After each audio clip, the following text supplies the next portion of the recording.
Alright, so here's a little video on pattern cutting. I've got my patterns laid out on this strip of tin here. In this case I'm cutting apples. You can see the pattern for a pear here. The way I lay them out on the strip is just to sort of tessellate them, but loosely, so that the pattern is flipped so that it will use as little sheet as possible. But I still want to leave a little bit of a space in between the pieces, so I'm not cutting right close to the line.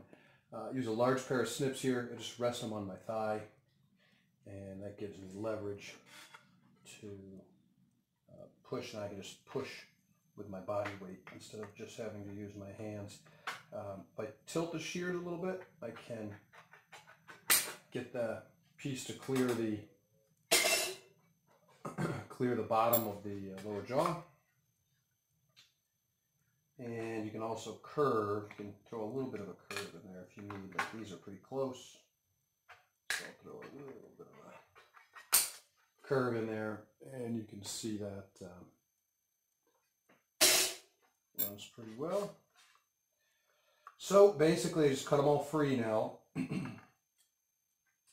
And once they're free, I will continue to clean them up a little bit.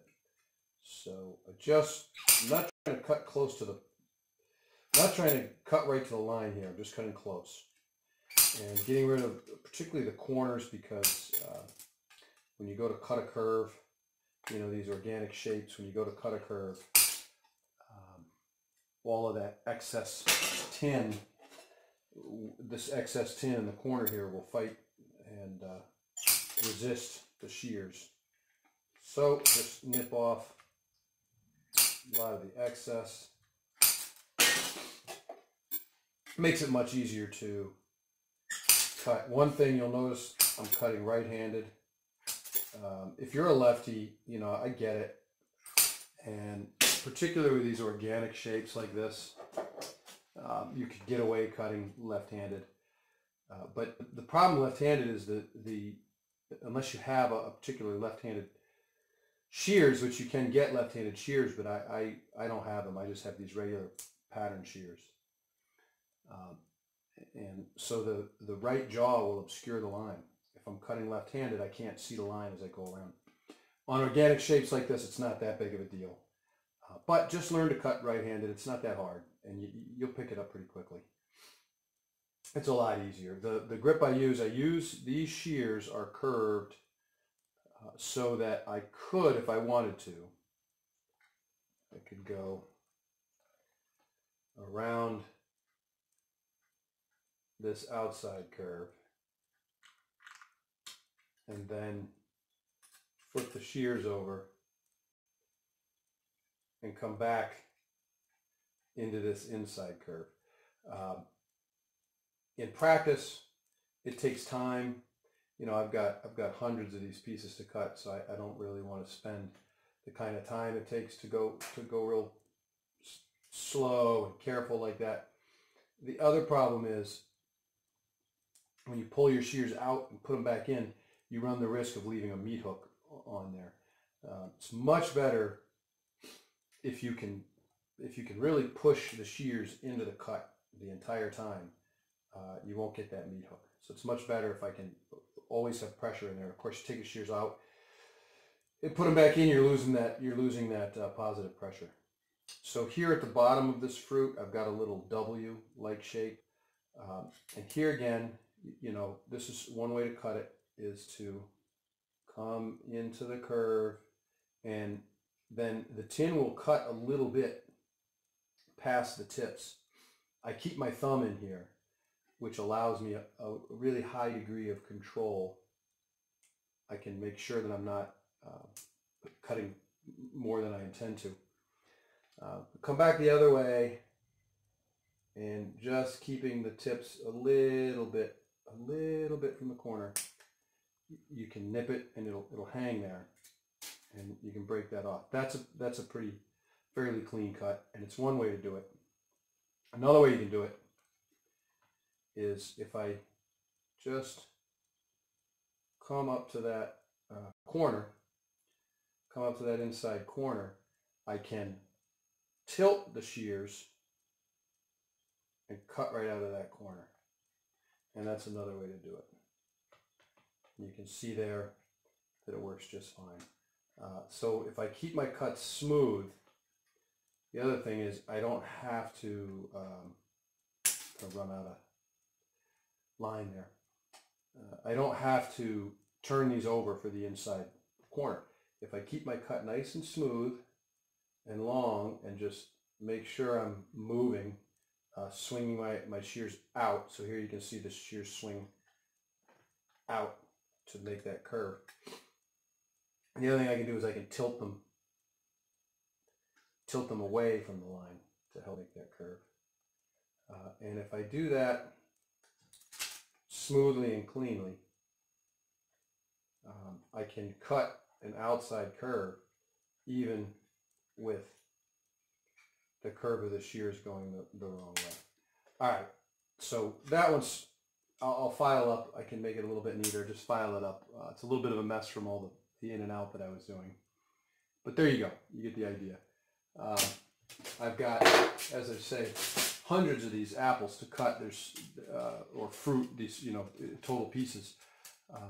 It's not hundreds of the apples. There's 50, I think 53 of the apples, but hundreds of total pieces.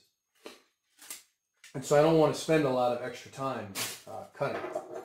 So I leave my shears in one direction.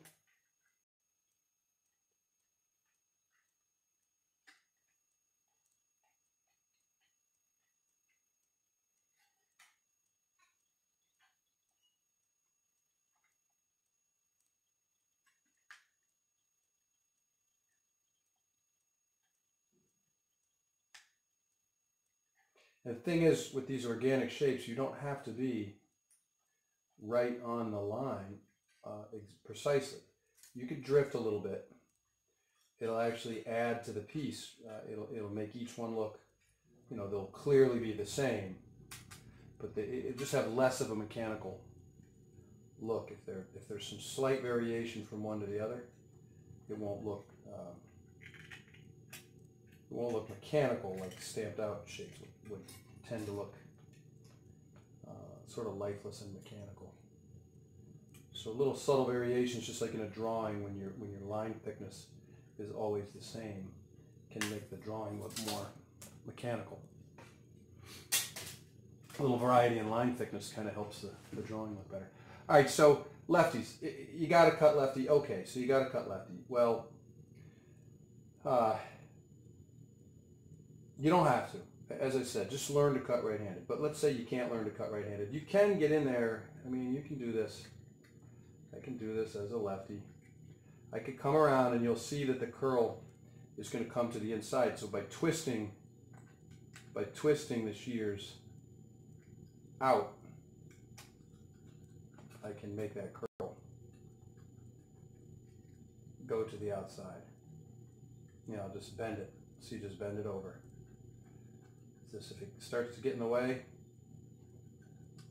you just bend it over.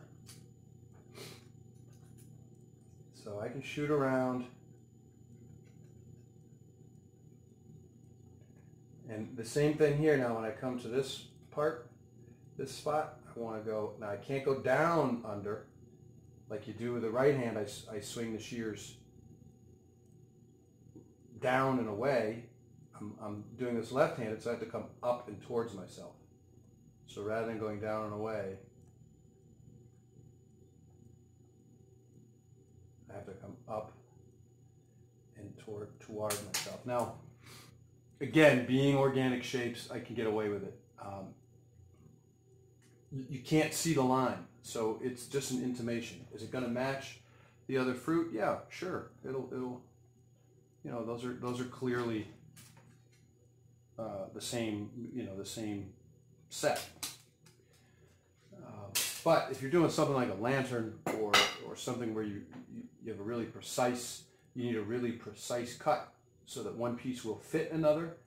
If you're talking about regular geometrical shapes rather than organic shapes, much easier to do it with the right hand. You'll be able to see them. Well, here's a close-up of me just nipping. I hope they're all in frame. Just going to work right over this bucket here and see what happens. So you can sort of use this. You know, you can sort of watch this and pick up on some of the subtle things that I'm doing.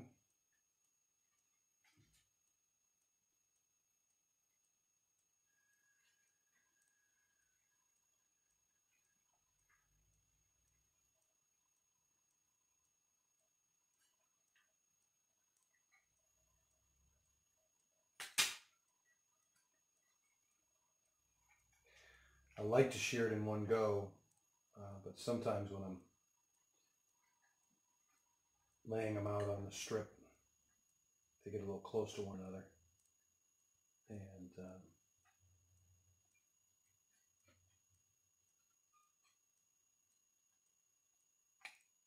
I have to choose one line to shear.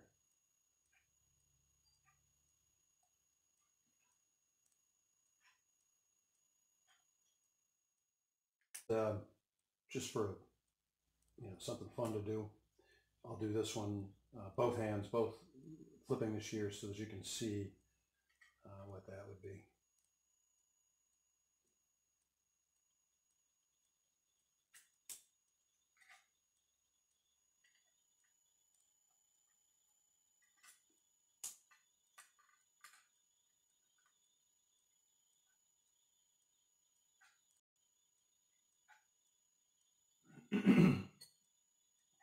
The reason I would use this method is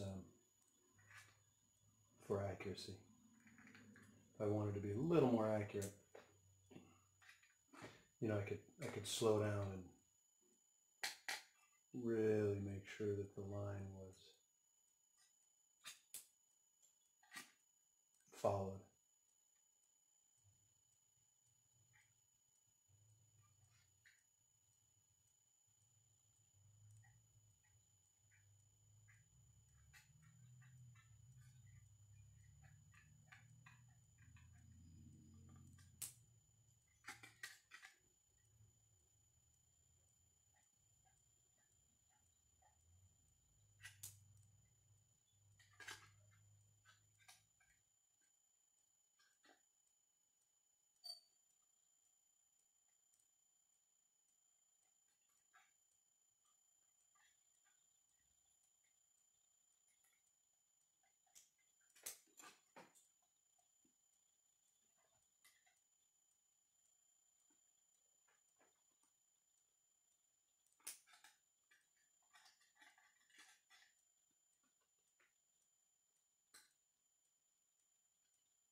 All right, guys, the rest of this is just some sped up footage of me nipping out the remaining apples.